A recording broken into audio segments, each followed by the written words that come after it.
Hello friend, MKB education channel में आप सभी का स्वागत है। अगर आप हमारे चैनल पर पहली बार आए हैं तो इस रेड सब्सक्राइब बटन को दबाएं और घंटी को बजाएं ताकि हमारी आने वाली वीडियो की नोटिफिकेशन आपको मिलती रहे। फ्रेंड्स, इस वीडियो में हम बात करने वाले हैं कक्षा 6 के NCERT के पहले चैप्टर के बारे में, जिसका नाम है फ्रेंड्स भोजन कहाँ से आता है।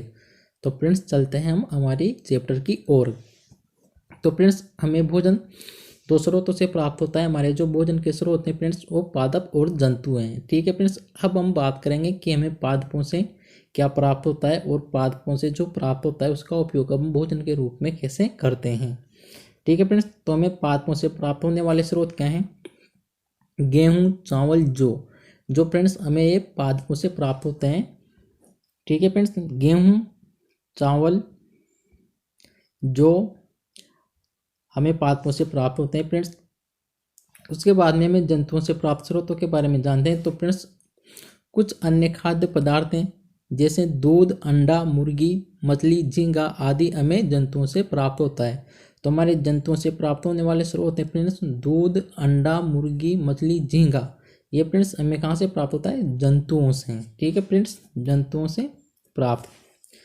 तो फ्रेंड्स एक बार और देखते हैं भोजन कहाँ से आता है। फ्रेंड्स जो भोजन है, भोजन हमें पादप और जंतुओं से प्राप्त होता है। ठीक है फ्रेंड्स, जो पादपों से हमें प्राप्त होते हैं वो क्या है? गेहूँ, चावल, जौ। और जो फ्रेंड्स हमें जंतुओं से प्राप्त होता है वो क्या है? दूध, अंडा, मुर्गी, मछली, झींगा। ठीक है फ्रेंड्स, अब चलते हैं आगे। खाने योग्य भाग। तो फ्रेंड्स इसका मतलब है जो पौधे होते हैं, हम पौधों के कौन कौन से भाग को खा सकते हैं। ठीक है फ्रेंड्स, तो पौधे के जो खाने योग्य भाग होते हैं फ्रेंड्स वो क्या क्या होता है? उसकी पत्तियां, फल, जड़, तना, पुष्प। यानी कि पौधे की पत्तियां, फल, जड़, तना, पुष्प आदि को हम खा सकते हैं। ठीक है फ्रेंड्स, तो फ्रेंड्स आगे क्या कहता है कि कुछ पौधों के दो या दो से अधिक भाग खाने योग्य होते हैं। यानी कि फ्रेंड्स कुछ पौधे ऐसे होते हैं जिनके दो या दो से अधिक जो भाग होते हैं वो खाने के योग्य होते हैं। यानी कि उसकी पत्तियां और फल हम दोनों खा सकते हैं, उसके जड़ या तना हम दोनों खा सकते हैं। यानी कि कुछ पौधों के दो या दो से अधिक खाने योग्य भाग होते हैं। ठीक है फ्रेंड्स, तो इसका उदाहरण है फ्रेंड्स सरसों का पौधा।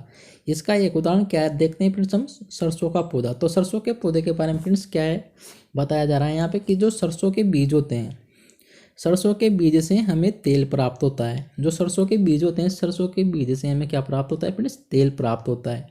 और जो सरसों की पत्तियां होती है फ्रेंड्स, यानी कि इसकी पत्तियों का उपयोग सब्जी बनाने के लिए किया जाता है। ठीक है फ्रेंड्स, यानी कि जो इसकी पत्तियां होती है, इसकी पत्तियों का उपयोग हम सब्जी बनाने के लिए करते हैं। ठीक है फ्रेंड्स, तो इसने क्या कहा यहाँ पे कि कुछ पौधों के दो या दो से अधिक भाग खाने योग्य होते हैं। ठीक है फ्रेंड्स, तो हमने उदाहरण क्या देखा?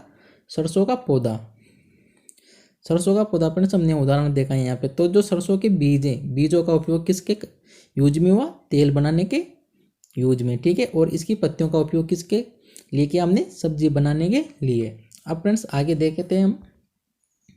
आगे हमारा पॉइंट है फ्रेंड्स, क्या जंतु और पादप के अलावा भी हमें भोजन कहीं और से प्राप्त हो सकता है?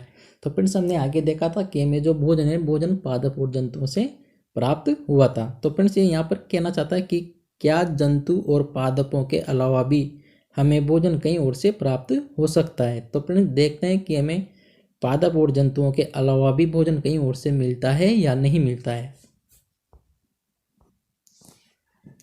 तो फ्रेंड्स एक है अंकुरित बीज और शहद। ठीक है फ्रेंड्स, तो हम बात करेंगे अंकुरित बीजों के बारे में। तो फ्रेंड्स अंकुरित बीज वो, जैसे हम फ्रेंड्स कुछ बीज होते हैं, उन बीजों को हम भिगो के 2-3 दिन के लिए रख देते हैं तो फ्रेंड्स वो अंकुरित होने लग जाते हैं। तो फ्रेंड्स उनका उपयोग भी हम भोजन के रूप में कर सकते हैं। उसके बाद में फ्रेंड्स हम बात करेंगे शहद के बारे में। ठीक है फ्रेंड्स, जो शहद होता है, शहद मधुमक्खियाँ फूलों से मकरंद मीठा रस एकत्रित करती है और इसे अपने छत्ते में भंडारित करती है। तो फ्रेंड जो शहद होता है, हमें शहद कहाँ से प्राप्त होता है? तो फ्रेंड जो शहद है ये हमें फूलों के रसों से प्राप्त होता है, जिसको फ्रेंड्स जो मधुमक्खियाँ होती है वो एकत्रित करती है। जो मधुमक्खियाँ होती है वो फूलों से मकरंद, यानी कि जो मकरंद होता है उसको क्या बोलते हैं फ्रेंड्स हम? मीठा रस, वो एकत्रित करती है और इसे अपने छत्ते में भंडारित करती है। ठीक है फ्रेंड्स, जो मधुमक्खियाँ होती है वो रस शहद को अपने छत्ते में क्यों भंडारित करती है फ्रेंड्स, इसके बारे में हम जानते हैं। तो फ्रेंड्स वो ऐसा इसलिए करते हैं क्योंकि जो फूल और मकरंद होता है वो वर्ष के केवल कुछ समय में ही उपलब्ध हो पाते हैं। ठीक है फ्रेंड्स, यानी कि जब तक फसलों में फूल रहेंगे तब तक ही मधुमक्खियों को मकरंद प्राप्त हो सकता है। ठीक है फ्रेंड्स, अगर फूल ही नहीं होंगे तो मधुमक्खियाँ मकरंद कहाँ से एकत्रित करेगी। तो इसीलिए फ्रेंड्स फूल और मकरंद जो होता है वो वर्ष में केवल कुछ ही समय में उपलब्ध हो पाता है। इसके लिए फ्रेंड्स ये मधुमक्खियाँ क्या करती है, मधुमक्खियाँ इस मकरंद का भंडारण कर लेती है ताकि पूरे वर्ष इसका उपयोग किया जा सके। ठीक है फ्रेंड्स, जो मधुमक्खियाँ होती है, आप समझ में आया फ्रेंड्स कि जो मधुमक्खियाँ होती है वो इस रस को यानी कि इस शहद को अपने छत्ते में क्यों भंडारित करती है, क्योंकि जो फ्रेंड्स मकरंद होता है, मकरंद वर्ष के केवल कुछ समय में ही उपलब्ध हो पाता है और ये इस मकरंद का भंडारण इसलिए करते हैं ताकि पूरे वर्ष ये इसका उपयोग कर सके। ठीक है फ्रेंड्स, तो हम ऐसे छत्तों से मधुमक्खियों द्वारा भंडारित भोजन का शहद के रूप में उपयोग कर सकते हैं। ठीक है फ्रेंड्स, अब हम बात करते हैं फ्रेंड्स जंतु क्या खाते हैं। ठीक है फ्रेंड्स, तो सबसे पहले हमने जंतुओं को क्या किया फ्रेंड्स, 3 भागों में बांट दिया। एक तो शाकाहारी जंतु, मांसाहारी जंतु और सर्वाहारी जंतु। ठीक है फ्रेंड्स, जो शाकाहारी जंतु होते हैं फ्रेंड्स, शाकाहारी जंतु के बारे में अगर बात करें हम तो क्या, केवल पादप उत्पाद खाने वाले जंतु। जो शाकाहारी जंतु होते हैं फ्रेंड्स वो केवल पादप उत्पाद खाते हैं, जैसे कि उदाहरण है गाय, भैंस, बकरी। अगला है फ्रेंड्स मांसाहारी जंतु। मांसाहारी जंतु में फ्रेंड्स हम ऐसे जंतुओं को रखते हैं जो दूसरे प्राणियों को खाते हैं। ठीक है फ्रेंड्स, दूसरे प्राणियों को खाने वाले जंतु क्या कहलाते हैं फ्रेंड्स, मांसाहारी जंतु। जैसे कि इसका उदाहरण देखें हम तो शेर और चीता।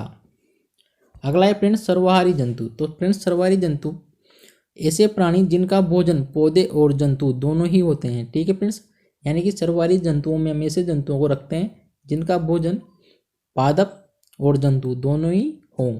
ठीक है फ्रेंड्स, जैसे कि इसका उदाहरण देखते हैं मनुष्य, हमें भोजन पादपों से भी प्राप्त होता है और जंतुओं से भी प्राप्त होता है। ठीक है फ्रेंड्स, तो फ्रेंड्स देख सकते हैं हम शाकाहारी जंतु का उदाहरण है हिरण, घास खाता हुआ। ठीक है फ्रेंड्स, ये पादप खा रहा है। ठीक है फ्रेंड्स, यानी कि घास खाता हुआ।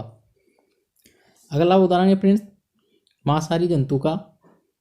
आप देख सकते हो फ्रेंड्स ये शेर है, शेर दूसरे जीवों को खा रहा है, मांस खा रहा है। तो फ्रेंड्स ये कौन सी श्रेणी में आता है, मांसाहारी जंतुओं की श्रेणी में।